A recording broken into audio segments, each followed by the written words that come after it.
last week we finished first order, nth order differential equations. Look, what we're going to do now is we're going to move from continuous time to discrete time. Something that you are more familiar with from the classes, from the econometrics class. So look, what we're going to start with is going to be the fact that we are moving to period analysis. So look,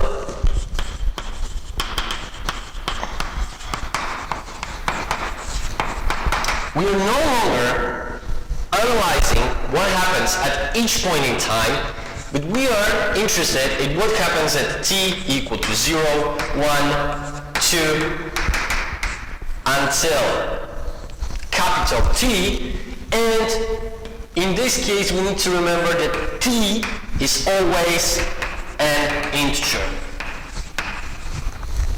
So, how does it impact the variables we are analyzing? Well, first, now values of y will be given by y0, y1, y2 until yt minus 1, yt plus 1, yt plus 2, and so forth. So look, now we are moving into the direction where we observe value of y only at a certain period. And look, by doing so, we moved away from reality from one perspective, and we moved closer to it from the other. We moved away from reality because it's obvious that time is continuous. So by only analyzing things in period, we've rejected this part of reality. But on the other hand, we should remember that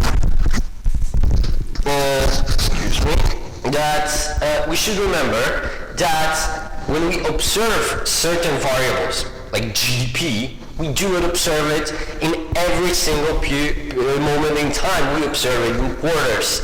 We observe it in years. We observe it, if we're lucky, usually with industrial production, we can see that each month. But in this context, we are able, in this context, period analysis seem to be better. But, of course, we will be interested in changes. These are difference equations. We used to analyze changes by derivatives, dy dt. Now we're gonna change it into change in y divided by change in t. But look, so now we have a change from period to period as time passes. But we can see right away that changing t is always 1. So we have that dy dt is simply, delta y over delta t is simply delta y. So in these new difference equations, we will have changes in y instead of derivatives. And look, how do we define this change in y? Look, we can define it generally in two ways, but as a convention, we're gonna stick with one. And look, in our case, delta y t is going to be given as yt plus 1 minus yt. Well, we often used yt minus 1, but look, if we switch the if we move the subscript backwards, this is exactly what we get. It doesn't really matter, and as you will see in the future, we will be moving subscripts quite often. But to be consistent, let's just say that from this point on, change delta yt is given by this expression. So, difference equations.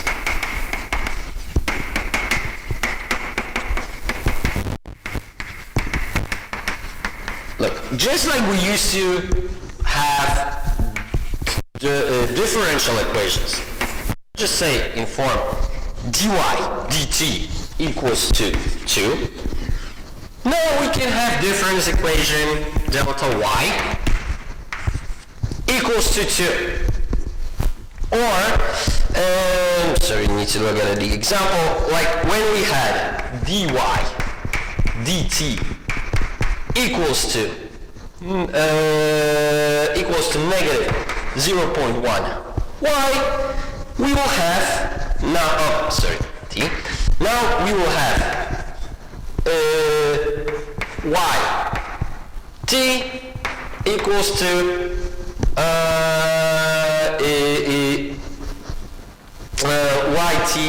delta yt equals negative 0.1 yt. So look, of course, the meaning, like general expressions, will be very similar to what we have in case of differential equations, but of course the details themselves will change. And look, we can, the thing about difference equations is that we usually can write each of them in 3 forms, and depending on which form is actually the most convenient for us to use, this is the one we should be using. Okay, so let's start with dyt equals to 2. Look, we can rewrite it right away as yt plus 1 minus yt equals to 2. In some contexts, this might be preferable. Again, we can rewrite it to an even different form as yt plus 1 equals to yt plus 2. And we can do the very same thing with the other equation. Look, sometimes when we had the delta yt equals to negative 0.1 yt, we can rewrite it as yt plus 1 minus yt equals to negative 0.1 yt. And look, there are 2 things we can do with this equation. For example, first, I can add yt to both sides, then we get yt plus 1 equals to 0.9 yt. But this specific equation, if we would add some constant and disturbance term, something you've seen in econometrics. But again, in case of difference equations, now we're going to try something different. Look, because here we have yt plus 1 minus 0.9 yt equals to 0. Well, look, why this form could be thought of as really nice for us? Because it should remind you something from differential equations. Because this is nothing more than the reduced equation. The constant in the equation is equal to 0. So maybe this will be somehow associated with a complementary function.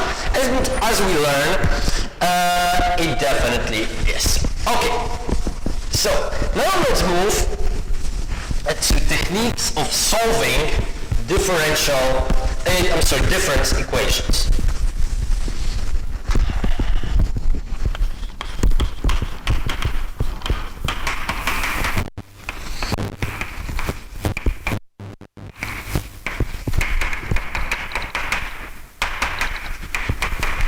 difference equation.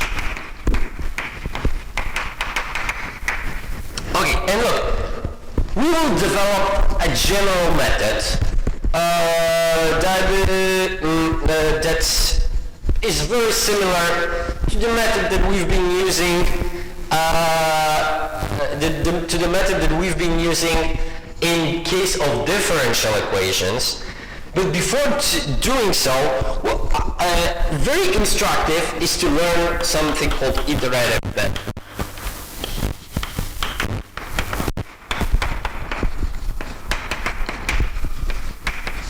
Iterations. Okay, let's start by doing the example, and let me show you how it works. Okay, so look, we've got the delta yt equals to 2, and initial condition y0 equals to 15. Okay, so how do we solve it by iterative method? Look, I can rewrite this as yt plus 1 minus yt equals to 2. And minus yt equals to yt plus 2. Okay, so this actually shows us how the pattern here should be reproduced. Okay, so look, basically y1 0 plus 2. Okay, very clear.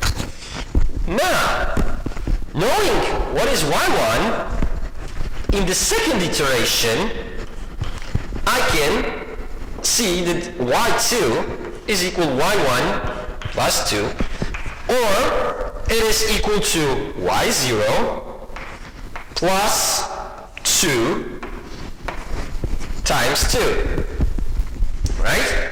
Then we move to y3, and we see that y3 is y2 plus 2, which is given by y0 plus 3 times 2. Okay, so y4 consequently must be y3 plus 2, or y0 plus 4 times 2. Okay, so what do we notice here? In each equation, y0, in each iteration, y0 reappears, right, at some point. The common part in all of them is also 2, right? But there is one thing that is changing here. It's the coefficient on 2. Look, with y1, the coefficient was 1. With y2, coefficient was 2. With y3, coefficient was 3. Then it was 4. So, consequently, going on like this until we would arrive at equation 2, we would expect that we would have here y0 plus 2, but now instead of 3, 4, 3, 4, we should have t. And this is the solution, and this is the solution that we've obtained using the iterative method. So basically, on the reproducing pattern, we've obtained the data, the generating process, basically. What equation reproduced yt? Okay, now let's try the second example. Okay, now we will have it was dyt equals to 0.1 yt. Okay, look, this time, just like before, we will not use this expression to find the solution, but we will use a second expression, because here we have that yt plus 1 is equal to 0.9 yt. Okay, so on the other hand side. So we've got that y1 will be equal to 0.9 times y0. Okay, makes perfect sense. Which then we get y2 must be equal to 0.9 times y1, or 0.9 squared y0. Oh, I think we've no, here we do not have.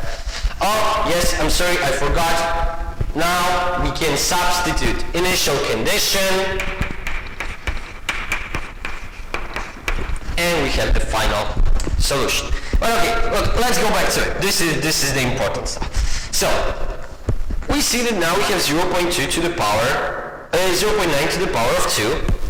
So y3 should be equal to 0.9 times y2, or 0.9 to the power of 3 times y0.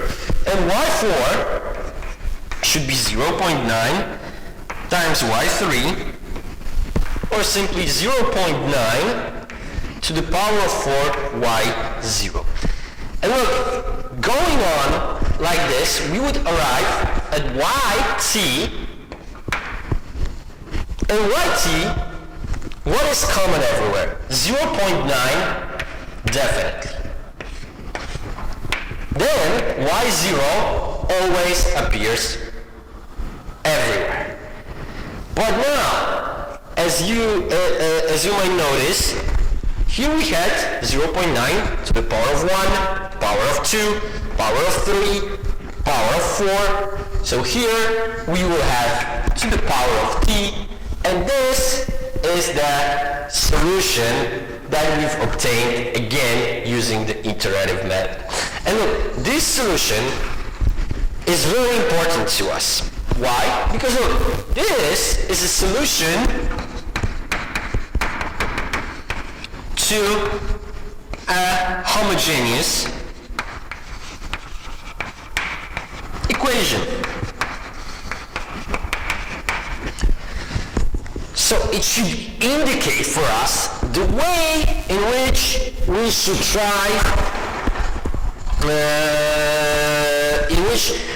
try to find a complementary function of the difference equation.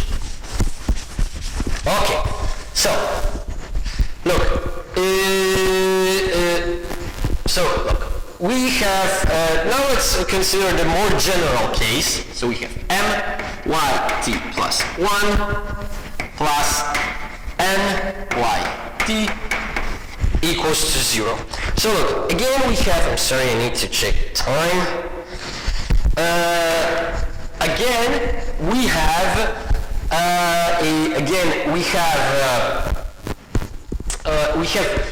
a homogeneous equation, so reduced form equation.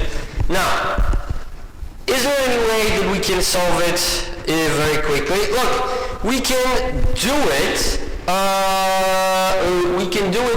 Quite easily, based on our experience. From, oh, I'm sorry. It should be with minus from before. Look, all we have to do, put this on the other hand side of the equation.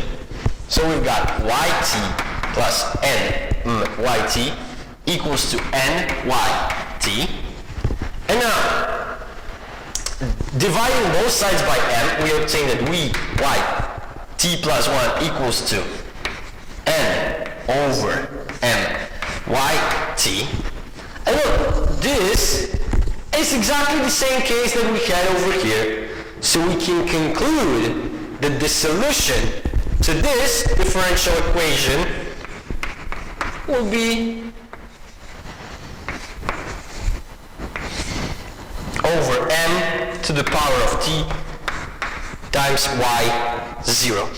And look, we can, based on this, we can write that if we substitute y0 with some a and with some b to the power of t, this will be a general method of obtaining a solution to a homogeneous difference equation. Well, I'm sorry, but I see that enough time has passed, so we need to stop. And in the next episode, we're going to see how we can solve difference equations using general method. Thank you for your attention.